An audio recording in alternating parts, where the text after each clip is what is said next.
This is the most disturbing videos on the internet today. Let's dive in. The Rothschilds destroyed Tartaria. Please, let me explain.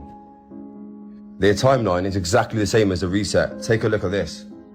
If you look at the Rothschilds timeline, it's the same as the Great Reset in 1776. Look at this, guys. It's uncanny. When the Rothschilds were becoming established, it's exactly the same time as when Tartaria was on their downfall and the reset was happening. Has anyone ever looked at this? It's obvious, guys. Guys, I'm sorry, but whoever this is and whatever they're accusing him of, he's 100% guilty. And the reset was happening. Has anyone ever looked at this? It's obvious, guys. Again, in 1776, it's the same timeline as the Rothschilds timeline. When they were coming into power, it was the same time as the Great Reset, guys, and the mud floods. Do you know what I'm trying to say? Also, this is the Rothschilds' humble abode. Look at the etheric technology on the top. I think they were a Tartarian family. They're definitely generating ether. Look at the top. And they took over, and they knew exactly what was happening, so they made a new world order. Also, the Rothschilds connected to the Oddfellows. The Oddfellows were in charge of all the orphanages through the reset and the Cabbage Patch Kids.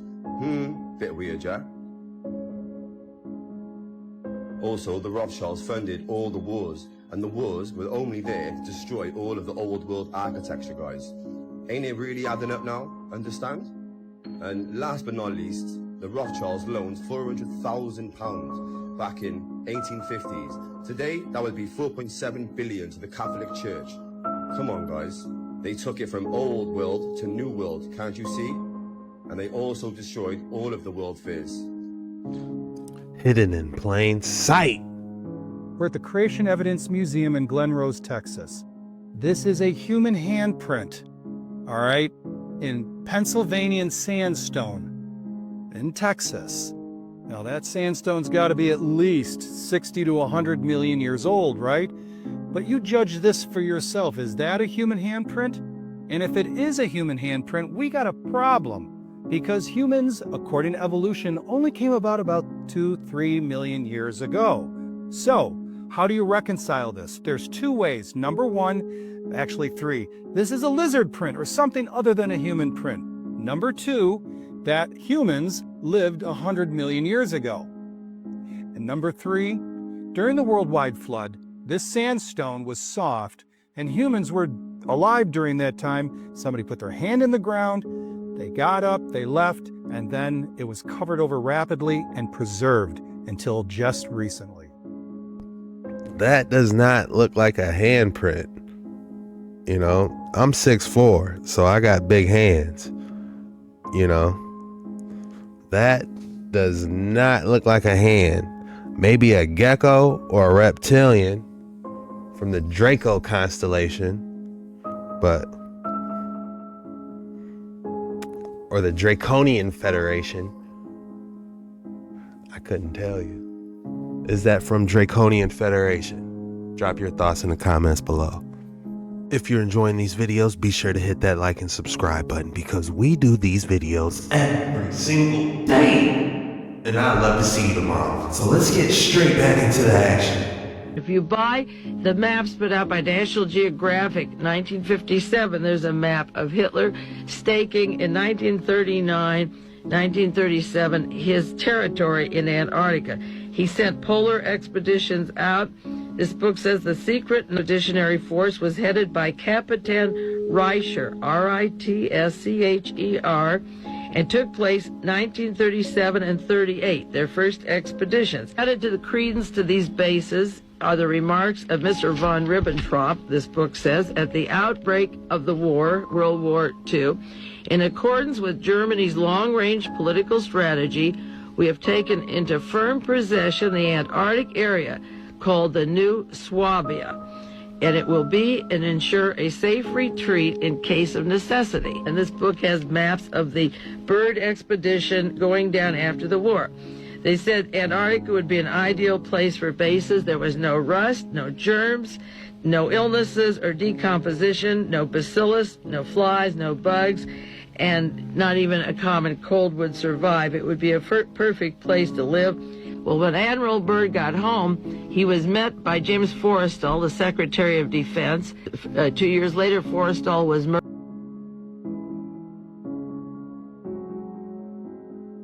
Got a distinguished medal from Eisenhower. Forrestal was with Admiral Byrd on consultations. Byrd went down to see if Eisenhower and the Russians were correct that Adolf Hitler was down in Antarctica building secret weapons and so forth. All of the papers of Admiral Byrd are locked up top secret to this day. They're not available of what he saw, and right after he was met by Forrestal, shortly after that, Forrestal gave you the references on some of the books on the death of Forrestal and the meeting with Admiral Byrd.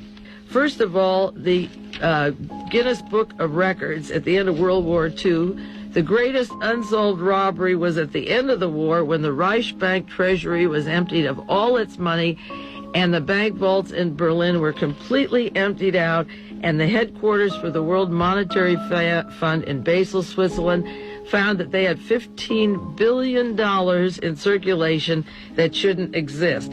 There was forged money. The code name was Operation Bernhardt. There were expert forgers. And so that this is the kind of money that could finance the operations that they're describing in this book. If you buy the maps put out by National Geographic, 1957, What did Admiral Byrd see? I want access to those secret CIA documents. Pyramid of Cholula is the largest in the world by volume. The native lore states that a giant called Zelhua came from inner earth and designed this monument. There is something deeper here because when studying this pyramid, we find something truly puzzling. Ground-penetrating radar shows 5 more pyramids beneath this top layer.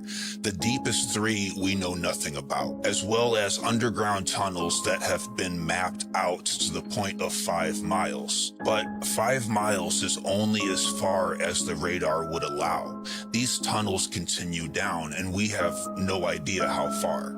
I feel like so much is being exposed in 2025. These pyramids?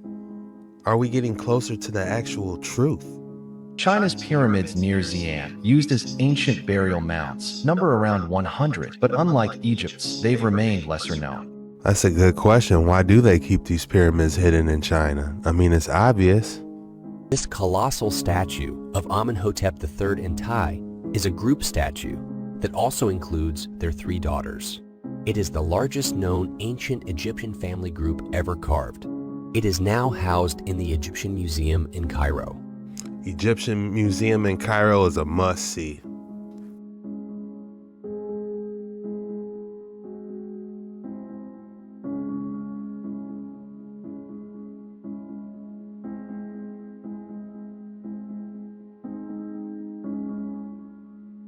This is the definition of be cool. Play it cool. Oh my goodness.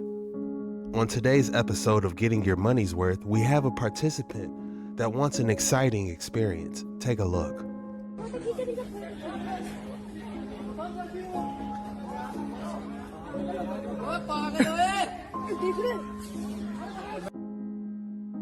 I don't think he's supposed to be in there.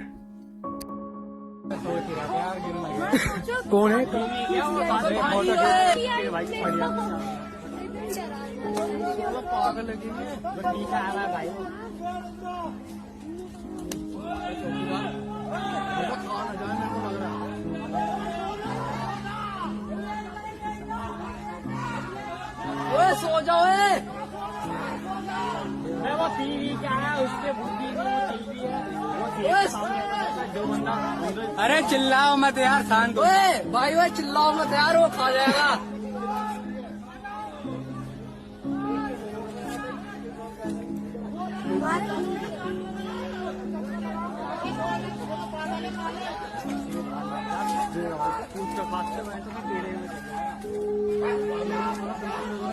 सो जाएगा तो गर्दन पकड़ेगा सीधी।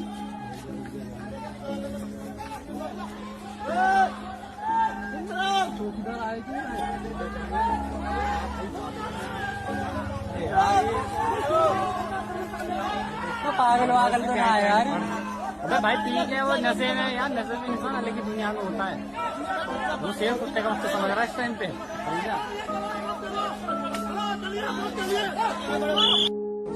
Bro wasn't in danger. He was the danger.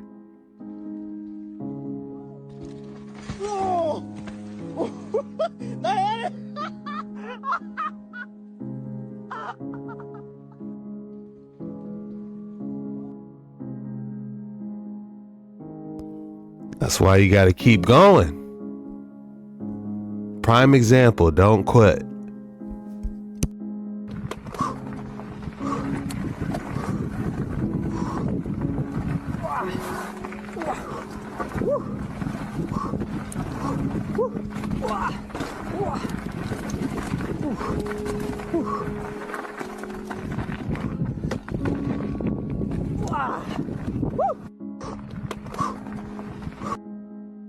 I hope he's got a parachute. Don't attempt anything you hear or see on this video, strictly for entertainment purposes only. Mysterious fragment discovered, okay.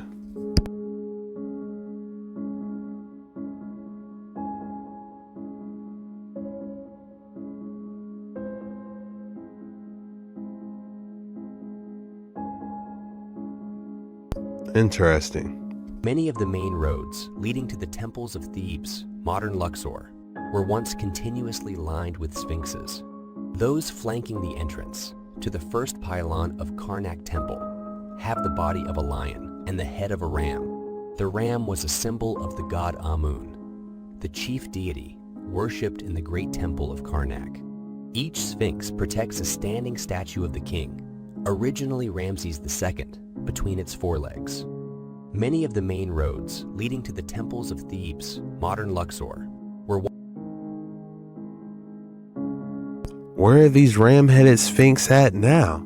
This was in 1910. Where are they at now? Out in the ocean, you never know what you will see. For example, here's an octopus taking a ride on a shark's back.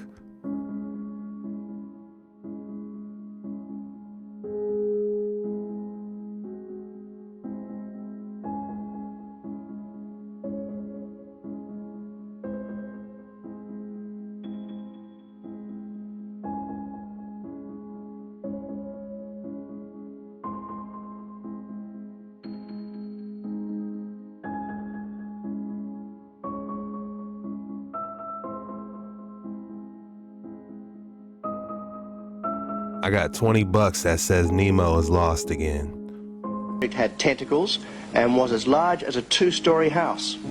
Steve Cropper went to the small township of Strath Creek to investigate.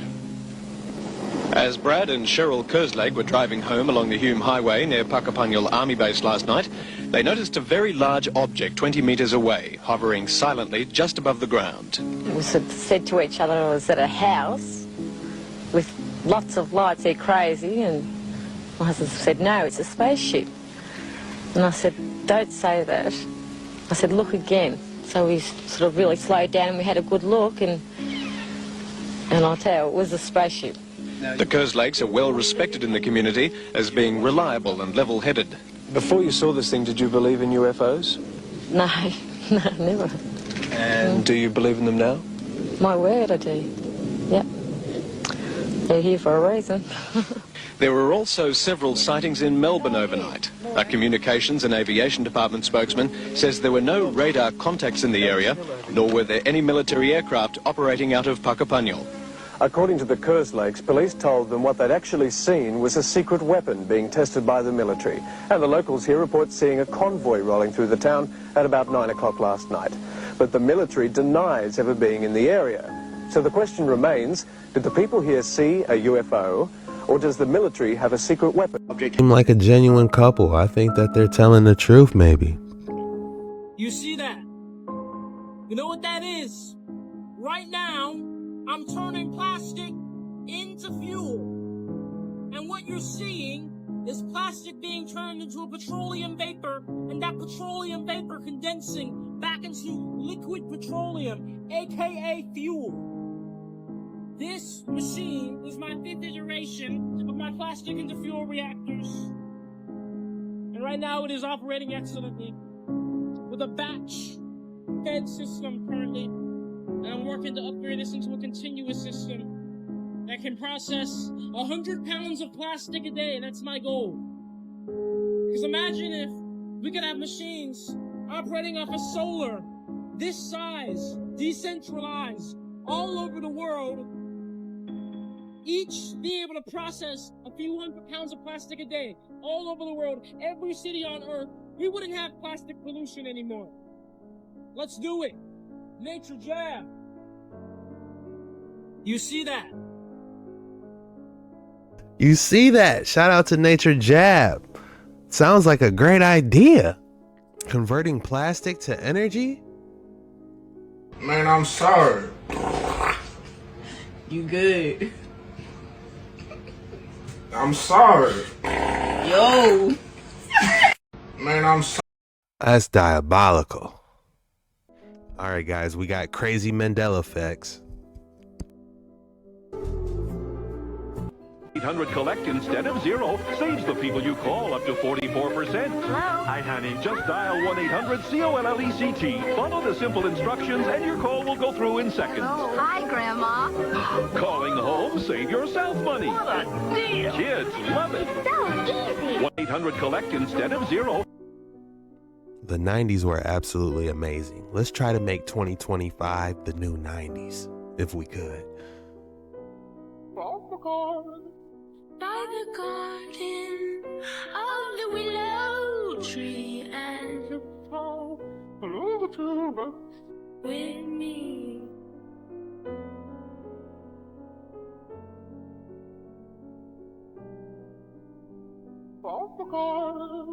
By the garden.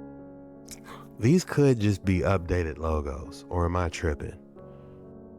There's this unknown 15-ton object orbiting Earth that is estimated to have been there for 13,000 years. And we've got some close-up HD photos of this thing that are gonna blow your mind. This object they discovered around our planet back in the 50s and is apparently still orbiting us to this day. This thing may just be our first sign of what's to come and has been dubbed the Black Knight satellite. It's a confirmed object documented by NASA, and we've since been told that it's just space junk, a discarded thermal cover, which granted it might be, but today we're asking the question, what if it's not? It's rumored to be an artificial satellite and apparently has been there since 11,000 BC. But what's really crazy is that this Black Knight satellite was initially detected back in 1954, 3 years before humanity's first artificial satellite, Sputnik 1, went into orbit. And the Black Knight satellite was found to be in a polar orbit, meaning it goes north to south, while debris and space junk are expected to follow the rotation of our planet. Polar orbits also happen to be the preferred orbital path for reconnaissance, covering the most amount of ground and ideal for an invading species. Then in 1998, NASA's STS-88 mission did a direct flyby and got this incredible high-definition photo of it. I don't know about you, but that sure doesn't look like no thermal blanket to me. It's even emitting its own radio signal, which the NSA, many astronomers around the world, and even ham radio operators all independently came up with the same decoding of that signal. This radio signal is allegedly emitting a message, more specifically a map. A star map of the constellation Boötis, with the only star out of place in this map being Epsilon Boötis, indicating that that may have been the origin star of this satellite. The position of the stars in this map was also slightly off from where they are now, but would match perfectly with our star positions 13,000 years ago, leading to believe that's when the satellite arrived. Epsilon Boötis is also a very special star system. There's a strange phenomenon there called the Boötis void, which esteemed theoretical physicists around the world all confirmed that light appears to be getting bent around that area, far too big to be a black hole, some of whom suggest that it can even be an advanced civilization using cloaking technology to keep themselves hidden from observers, like us. There's this unknown 15-ton... Is it just me, or does that look just like the spaceships on the Independence Day? I'm just saying, it's got the same shape. You know, and Will Smith and what was it, the dude from Jurassic Park? You know, they had to save the world. Is that them?